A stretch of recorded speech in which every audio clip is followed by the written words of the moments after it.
Prostate cancer is the second most common cancer in men, and rates are on the rise. By 2030, there'll be 1.7 million men living with prostate cancer. However, it's extremely treatable if detected early. So joining us to discuss what men and women should know about prostate cancer is Dr. Matt Rosenberg, Medical Director of the Mid-Michigan Health Centers. Doctor, thank you so much for joining us. You bet. Thank you.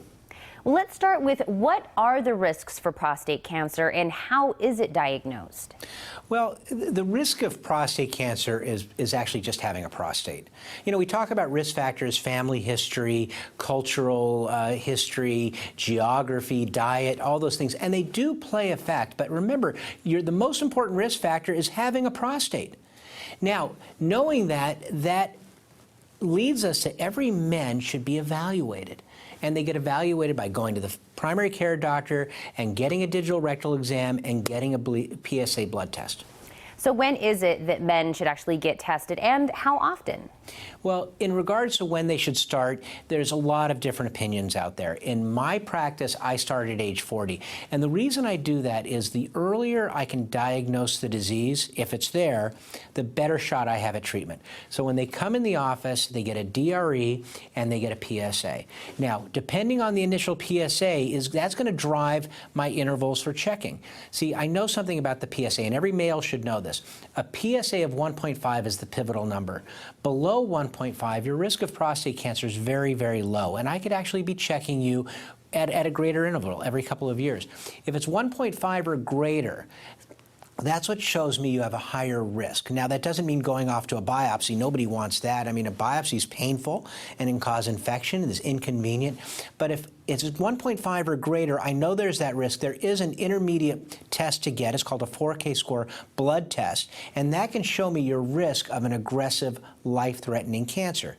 So if that risk is high, well, then I'm going to refer for a biopsy. But if it's low, then I'm just going to follow you up periodically. And by using this simple screening measure, the goal is to effectively get the right patients, the ones that have that aggressive, life-threatening tumor, or the risk of that, and not have to test the ones or do more invasive work on the ones that don't need it. Well then, what should their PSA number be? Well, the PSA numbers, unfortunately, are all over the place, and everyone will give you different numbers that you could think about. What I recommend is 1.5. To know that. Everybody should write that down, and you should know 1.5. Below 1.5, you're good to go. Your risk of prostate cancer in your life is very low. 1.5 or greater is when your risk starts to go up, and that's the patient that needs a more thorough evaluation. And what questions should they be asking their doctor?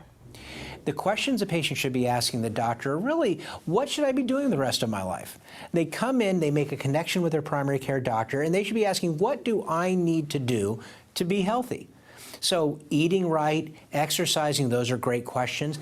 Asking about what intervals should I be checked at, and when should I be screened for other things? And when we're talking about prostate cancer, because that's what we're doing right now, what is my number, and what does it mean, and how often should I get checked? And again, that 1.5 is that pivotal number. I want to know if it's above 1.5 or below 1.5. Is there somewhere where people can get even more information? There's a nice website to get more information. It's 4kscore.com. It has great information on the prostate in regards to disease and cancer, risk factors, more knowledge about the prostate, and it can also show you some of the tests that you might want to discuss with your doctor. Thank you, doctor. Don't go anywhere. We'll be right back.